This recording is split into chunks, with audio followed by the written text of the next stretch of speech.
All right. Well, we're back here with the Indigenous Studies social media series, and we're here with Tweesna Mills, Tweesna Rose Mills, right? Yes. Tweesna, you're currently a student in our Indigenous Studies program now, right? Yes, this is my second year as a graduate student. Awesome. Let's just kind of start off with like kind of where you come from. So you're a graduate student here at KU, but you also went to Haskell, right? Yes, I graduated in 2008. Awesome. Okay, so we have a lot of different Haskell alums. Well, Haskell's where it started for me. Okay. That's where my parents met in 1976 on All right. the Trail of Self-Determination to D.C. So your parents are activists, right? Yes, Okay. yes. Let's kind of talk about that. So your parents met at Haskell. How's that like make your story? Well, I just thought it was normal just being being raised and grown into the activism like that for Indian rights.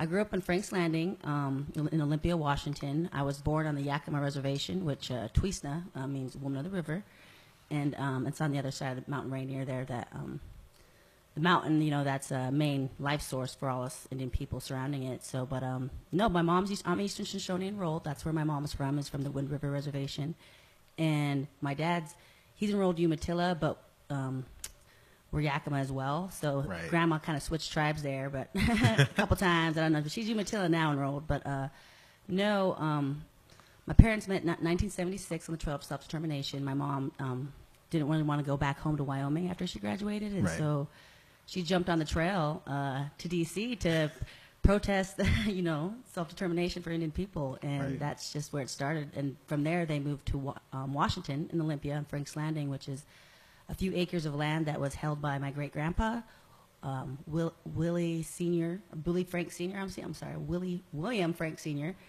We call him Sapa, that means Right. grandpa, but I grew up there, and there's which came out of there in 1974 was the Wahilu Indian School and the fishing struggles from the Right. 1960s and the 70s, which, if a lot of you don't know, came from the Bolt decision in 1974. That is when the salmon, the Indians in the Indians in Washington State got the 50% of the harvestable salmon that came in each year. Right. So it's I didn't realize how big it was until I came here to Haskell and read about. I was like, hey, that's my family. We're reading about what I didn't really realize the significance of it until I got older. But I grew up in going to Indian rallies for Leonard Peltier, a lot for mostly for sovereignty and rights. I knew that word. I remember that word as a little kid, but I never knew what it meant. But I knew it was important because my dad and a lot of Indians who were speaking at these rallies would say that word all the time. Right. So, yeah. That's kind of the environment you grew up in, so it's kind of like hard for you to not be like an Indigenous Studies person, right? Yeah, it's hard not to, that's where, well, obviously Indian people, land, water, is very important to all of us, our culture and our language. So that's one thing we're always, striving to, sustain and everything. So that's why my thesis is sustaining salmon in our way of life through sovereignty, activism, and culture, because those words actually I wrote those words down. I was like, okay, what's important to me? And those words, so I kind of somehow scrambled them up, and that's what I came up with. And so I was like, yeah, we're sticking to that. I mean, that's a pretty strong thesis, honestly. Yeah. It's really good. Okay, so your parents are being these activists, and that's kind of like the hippie era, right? Yes. Where people wanted to be native, and then your parents are living it, Yeah. So you're raised in that environment. So how was it growing up at Frank's Landing? What people in the field know from now is that it was this kind of unique kind of sovereignty expression, right? Like that those acres being held is like not really replicated anywhere else. Yeah, no. What happened was when Sapa, William Frank Sr., he wasn't allotted land, and so Right. they gave him money, and he bought those 6 acres, and that's how Frank's Landing came to be.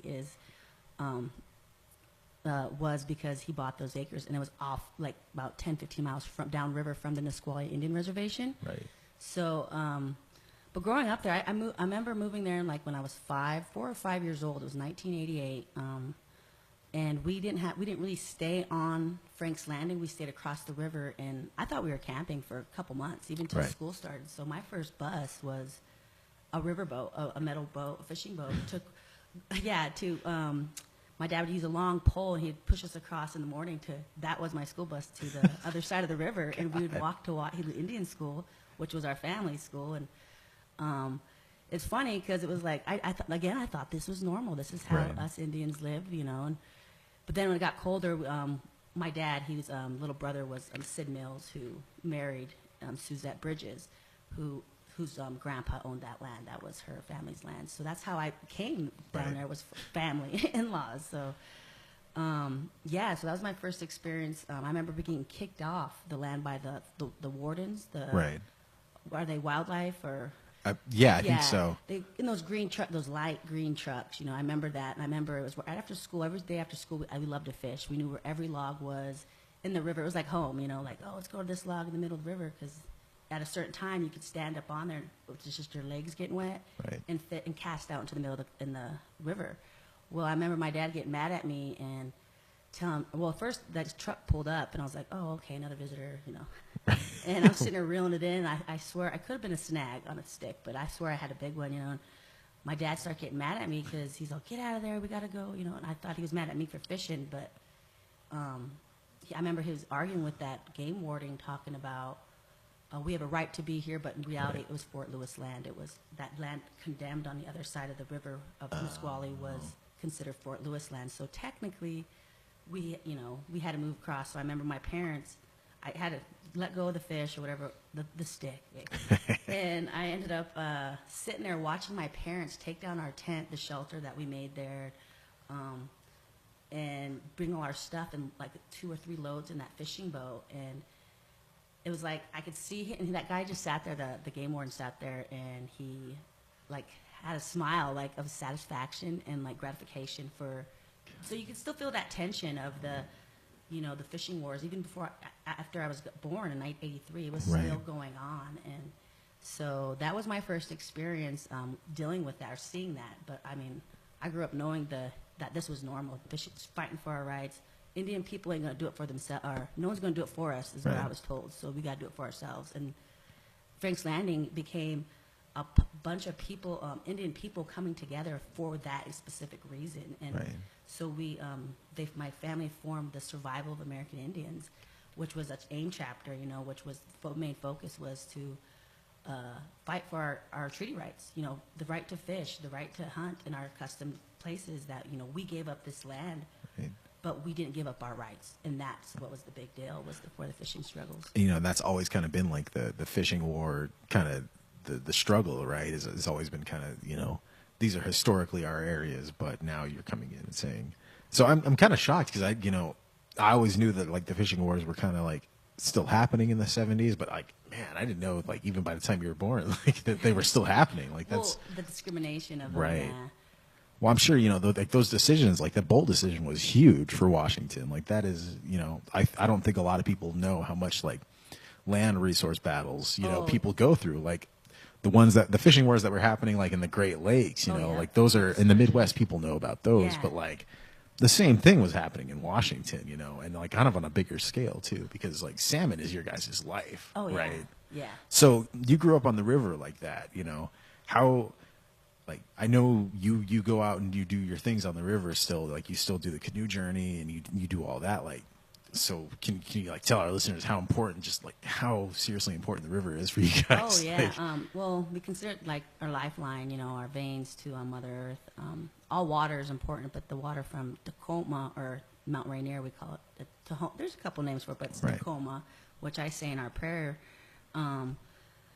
Well, I guess you could say our culture surrounds it. I remember Janet McLeod reading in one of my parents' books, because I took a lot of their stuff that they were reading back in those days too. And she said when the fish came upstream, it was like a nursery. And back in those days, the worst. So you'd be quiet around the river when the fish were coming up, And that's the only time we'd harvest too. We wouldn't go out to the ocean when they were coming back home. We'd wait till they were coming up to spawn. And so that time was considered like a nursery, so you'd be quiet. But in the book, it said, she quotes something like, the worst thing you could do as an Indian at those times was to urinate in the river, and you would be exiled and considered, to go fend for yourself, because you're pretty much killing, our lifeline. And those rivers, the salmon are, very important to us. We have a song called the Hado. We call it Hado season. It was what my great grandma Kaya, she would say it was, and I have her recordings, but she would talk about how it was an excuse they had, but it was a good excuse,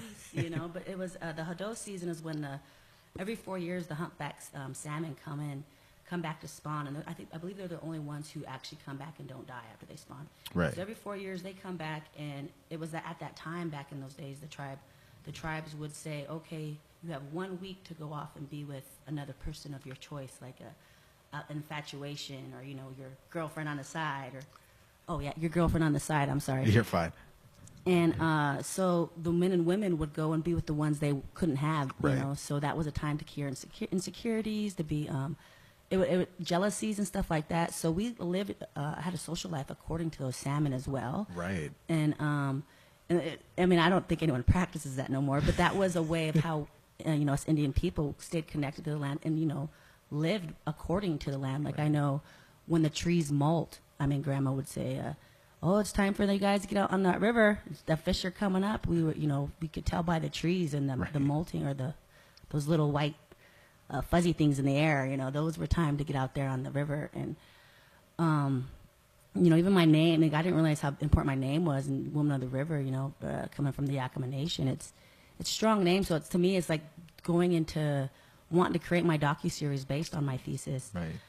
Because one, our history is always told for us and about us and not from us, and that's very important to me, to get out there and say, hey, this is our truth. This is what we know, because obviously we're always written out of our own history, and it's about time, I think, someone of the. And I'm such a diverse situation, growing up from Washington, Wyoming, and then Haskell, even here, this being my home, and Right. I'm having a reason. This is where Native American Church, where my family brought up Native American Church peyote meetings up to Washington to help the urban people, Indian people, and that's what makes Frank's Landing so different. Is It's a group of Indians from all different nations, and I'm Shoshone. My twin sisters, Umatilla, my brothers, he's all Shoshone. I Puyallup, Nisqually family. Even Leonard Piltane came down there back in when he was living in Seattle, and they traveled to Wounded Knee in 1973 before he was convicted of those crimes. And Right. so a lot of Indian people came together at that time to Frank's Landing to help Indian people, because we're the only ones who could do it ourselves. And I think, and it was not just about it was about our livelihood, because the salmon, that was the way we fed our people and our culture. And the first salmon ceremonies, you come back and the tribes, they go and get the first salmon caught, and then they everyone down there by the river, they cook it, and everyone eats a piece of it, and they send it back upriver with the head intact and the bones always representing to come back to spawn, to survive as a people. That's so cool. So it's it's very important. I never realized how important it was until I got older again. And when I remember being on, my first school bus in that boat, I remember hating smelling the fish. Like, I gotta smell like fish all the time, But now when I smell it, or I'm like, I just miss. It reminds me of home. The smell of the salt water, the smell of fish reminds me of being home. So I really do miss that. Well, I think that's real cool, and I want to crack into your docuseries. I feel like as Indigenous Studies scholars, we kind of have like that duty, like you're talking about. We have education in this world, and we have education in this world, and like it seems like a lot of our work in Indigenous Studies is like kind of where those things meet, or like where different points of them meet, And so your work here at KU is real, like, to me, demonstrative of that. Like, your work is like, okay, so you're on this side of things, you're doing your documentation, and you have like your media training, and you're getting all that stuff going in. On this side, you have all your salmon knowledge and all your cultural knowledge. So like, what is that going to look like? I know that you have that experience with as the rivers run, as long as the rivers run. You have the media exposure in your family history. So like, how is that going to be continued on by you? Well, at first when I first came to KU, I wanted the joint law program, Right. and things kind of fell through because I realized that's something I wasn't going to be passionate about. I love to work with people. I'm more of a people person, and Right. so I'm an extrovert more than anything. And I like to not just work with people, but travel and go everywhere. And I think the history. And again, when I was studying to go into law, I realized, well, this one article made me. It kind of upset me. Like, okay, that's it, I'm done. Because they messed up Dennis Banks and Sid Mills' name. It was man. Sid Banks and Dennis Mills, and I was like, oh my gosh! It was a old newspaper clipping back in the 70s. I was researching, and I said, geez, if I can't even count on history that wasn't even told for again for us, and not and about us, how can this be accurate? Because Right. I know some stories that I've been told from my families, and I wouldn't doubt them. I mean, I believe them because, I mean, Oral history, yeah, it's yeah. oral history. This is what we grew up knowing. Going every year, we go harvest our foods, our elk, deer. Our berries, our huckleberries are very important to us. So and this is when we would talk and, converse and even sweat up there and, and see family members we haven't seen on the other side of the mountain up in Yakima. Right. So every year it's you have the huckleberry feast. We have to go get our roots, our celery, our onions, And unfortunately, I don't make those, but that's because I'm here, Right. living in this world. But there's always someone in our family who's there to make it for us, so that's always great. But my docuseries, again, like I said, the reason why I fell into wanting to do this, record our history, is because I got sick of it being told for us and not about, Right. and about us, not from us. And that to me was that last article with Dennis Banks and Sid Mills had me. Oh, okay, that's it. I got to do something. And I wanted to, it came out to be, again, I was writing words down, like it's our history, real history from the Indigenous perspective is what I want to call it. Right. And I mean, I don't have a logo. I don't really have, that's just my idea starting. And so, and what I want to do is I want to start with my thesis, sustaining the salmon. So I'm going to base it around the salmon people of the Northwest, and then my tribe, Eastern Shoshone. I want to eventually not finding grant fundings, and to get this going is because I want to not just have our histories told, but so that someone like you or someone who's non-Indigenous or non-Indian would be like, okay, well here's an Eastern Shoshone, or here's what happened in the Pacific Right. Northwest of the Nisqually people, the Canoe people, the Salish coastal. I mean, all this is me together. So again, and it'd be a series, is because I can't say it all in one, Right. So I would either start off, because again, my family in Wyoming, my mom's tribe is, ancestry of Sacagawea, which is eventually would be a good episode as itself, traveling Right. to the Pacific Northwest, because that's exactly what I do all the time. Right. And so eventually I would like, and there's a lot to go with, but at first I'd start off with the salmon and the canoe journeys, because that's who I am and what my culture is about too. I go out there and participate. Since 2007 I started doing that. And again, like, you just fall into place, like some things just happen sometimes you can get, off your own trail or of the journey that you're going on in life. But for some reason I always come back to doing this documenting photos, taking videos. Is something I like to do like just for fun and do Right. stuff, but I never really thought that this is what I'd want to do and end up doing. So my main focus, after we graduate, I want to already be next fall be into the media and the film graduate program, so I can get a master's in that, and that way I could stack the degrees and collaborate. I'm just like how I am as an Indian person, I'm full of different tribes, so I want to be, mix those together and use those for the benefit of not just me, but as my dad would say, all Indian people. Right. So, because that sticks out to me a lot, because again, he wasn't enrolled Umatilla until I was already in my teens. So he was not a Native American until, Right. enrolled tribe. And that was, I forget what the issues were, but him and my uncle Sid, but they were, we know we were Yakima. That's why all of us, my brothers, sisters, and my cousins, they all have their Indian names as their first names, because Right. they said that was taken from us, so we're going to take that back, and that's going to be on your birth certificate. Right. So I also, that's why I go by Tweesna Rose, because all my life I went by Rose because everyone would butcher it, like the schools and public schools. So I'm interested in is like how would you present it in a format, or are you thinking like a TV series, like partnering up with like a studio or in a network, or like online, or how are you looking at that? Just for curiosity. Oh yeah, no. Well, that's a good question. I would love for it one to be seen on Netflix one day. No, like a series, but no, it would be. I would want it to be for the public, and of course, this is where the grant funding would come in, and I would need to find, which would be a little work, but like I said, it's not impossible, but I would want it to be available and then online as well, because that's where a lot of access is to people nowadays. Our younger generations, that's what they're doing is online, and it's hard not to get into the up to date technology these days, because you have to. Right. To reach out, and And a lot, like I said, the docuseries would be, I would surround it first by my own thesis, and then I would want to work with, eventually getting up to, the issues dealing with, or not just issues, but like on a positive note, because we can always look back to the negativity of what happened in people. That's not what I want to do with this. I want to focus on what are we doing, what is, like, say your tribe, for example. I want to know about your tribe. What do you want me, as someone who knows nothing about your tribe or your nation? What can you share, and what would you be willing to share?